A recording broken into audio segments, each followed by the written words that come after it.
Queen Charlotte plays a major role in the hit Netflix series Bridgerton. But this famous monarch is known for more than simply being married into royalty.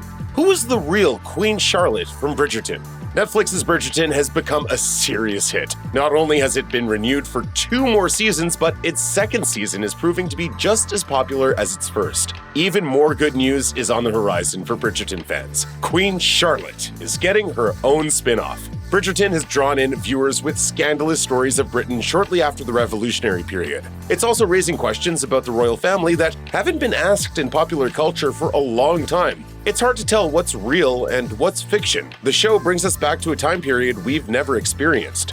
One character in particular has rekindled old debates. The royalty in question is Queen Charlotte, who in the show is played by Golda Rosheuve. The first thing viewers realize about Charlotte, besides her chillingly cold stares, is that she's black. With everything the layperson knows about British royals from the time period, a black queen seems a little out of place. It's one of the many things that might lead viewers into thinking the character isn't real. But Bridgerton's Queen Charlotte is most definitely based on a real queen of the same name. And she might have even shared more than a passing resemblance to Rosheuve. Queen Charlotte began her life as the German Princess Sophia Charlotte. She was born in 1744 and was basically unknown until she married a 22-year-old King George III, who would later be known as the Mad King. Her main purpose was to bear heirs to the king, and over the years, Charlotte gave birth to 15 children, 13 of whom survived. The Queen's role in political affairs increased as her husband's mental health declined. King George III went through waves of depression and violent outbursts that only seemed to increase with age. The stress of the American Revolution didn't help, but it wasn't the cause of his troubles. He fluctuated between depression and manic episodes until he was deemed too insane to rule and placed under Charlotte's custody in 1811. While you may be content to accept defeat, it is certainly not how I approach things.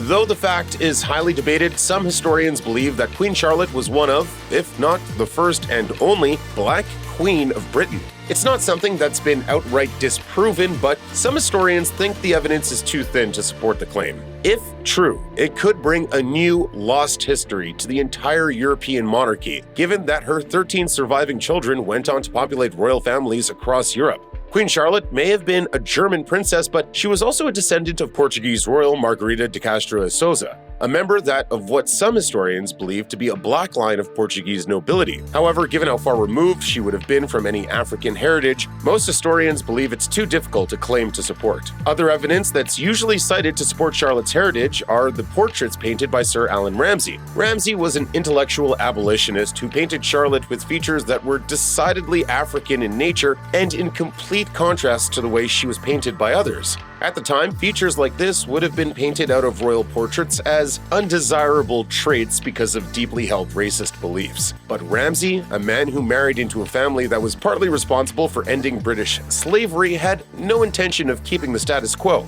Beyond her potential heritage, Bridgerton points out that it's quite possible that Queen Charlotte discovered young Mozart and his world-changing musical talents. If not, she at least utilized them. This isn't surprising since she was a true patron of the arts. Mozart visited London a total of 1 time, where he stayed from 1764 to 1765. During this period, Mozart was welcomed into the palace where he played for King George III and Queen Charlotte. This led the famous composer to dedicate his Opus 3 to the Queen. Charlotte also hired one of Johann Sebastian Bach's sons as her music master. Music wasn't Queen Charlotte's only special interest. She had a love for botany and is responsible for the famed Royal Botanic Gardens at Kew Palace. Explorers would bring her plants from all over the world.